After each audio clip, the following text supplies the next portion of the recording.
আমার আজকের বিষয় ভয় এবং ভয়কে জয় করার উপায় সম্পর্কে।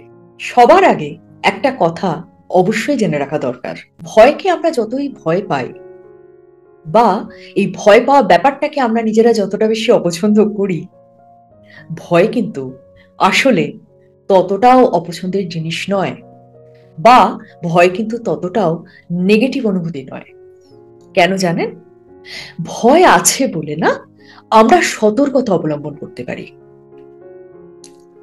আমাদের বিভিন্ন বিষয় ভয় রয়েছে, তাই আমরা নিজেদেরকে রক্ষা করার পদক্ষেপগুলো নিতে পারি। পরীক্ষায় ফেল করার ভয় আছে বলেই তো স্টুডেন্টরা পড়াশোনাটা করে, তাই নয় কি? রাস্তাঘাটে বেরোলে ঠিকভাবে ট্রাফিক রুল মেনটেন না করে চললে দুর্ঘটনা ঘটতে পারে, তাই তো মানুষ ট্রাফিক রুল মেনে চলে, তাই নয় কি?